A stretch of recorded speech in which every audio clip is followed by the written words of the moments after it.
निधी जो असतो पक्षाच्या आमदारांना दिला जातो, विशेषतः शिवसेना किंवा राष्ट्रवादी. पण विरोधी पक्ष नेत्यांना मात्र तो निधी मिळाला, विरोधी पक्षाला एकट्यालाच नाही मिळाला, त्यांना मिळाली असं त्यांना आरोप. नाही, तो काय बोलतो त्याला त्याचा भांबवला येतो, त्याला मी त्याच्याबद्दल हे बोलत नाही. पागलसारखा झाला तो. काय बोलावं, आम्ही काही कोणाच्या दालनात जाऊन पैसे मागितले नाही. विजय वडेट्टीवार असेल, नाना पटोलेला पैसे मिळाले, बाळासाहेबांना मिळाले, थोडे थोडे पैसे मिळाले. आम्हाला 26-27 कोटी रुपये मिळाले. ठीक आहे, जे मिळाले ते त्यांना पण काही कमी जास्त बाळासाहेबांना मिळाले. तसंही जयंत पाटलाला मिळाले, त्याच्याकडे का नाही बोलला तो? जयंत पाटलांना मिळाले, राजेश टोपेला पैसे मिळाले. आपल्या पक्षाच्या माणसावर करायला पाहिजे ना आरोप. आमच्यावर का करतो? आम्ही काही कोणाच्या दालनात जाऊन पैसे नाही मागितलेत. ठीक आहे, आम्ही प्रस्ताव पाठवला, बाकीच्या पण प्रस्ताव पाठवला, तसं आम्ही प्रस्ताव पाठवला. त्यांना म्हटलं विरोधी पक्षाला काही दिलं पाहिजे, नेत्यांना दिलं पाहिजे, दिलेत.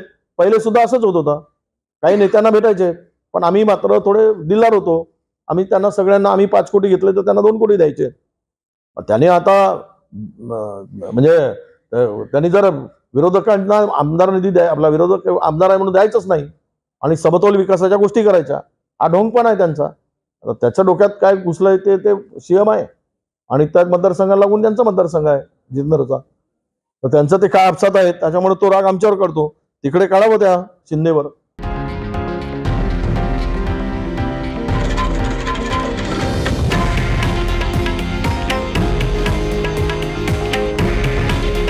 हे आहे देशातील नंबर 1 न्यूज नेटवर्क आणि आपण पाहत आहात TV9 मराठी. काळजी तुमची, हित महाराष्ट्राचं.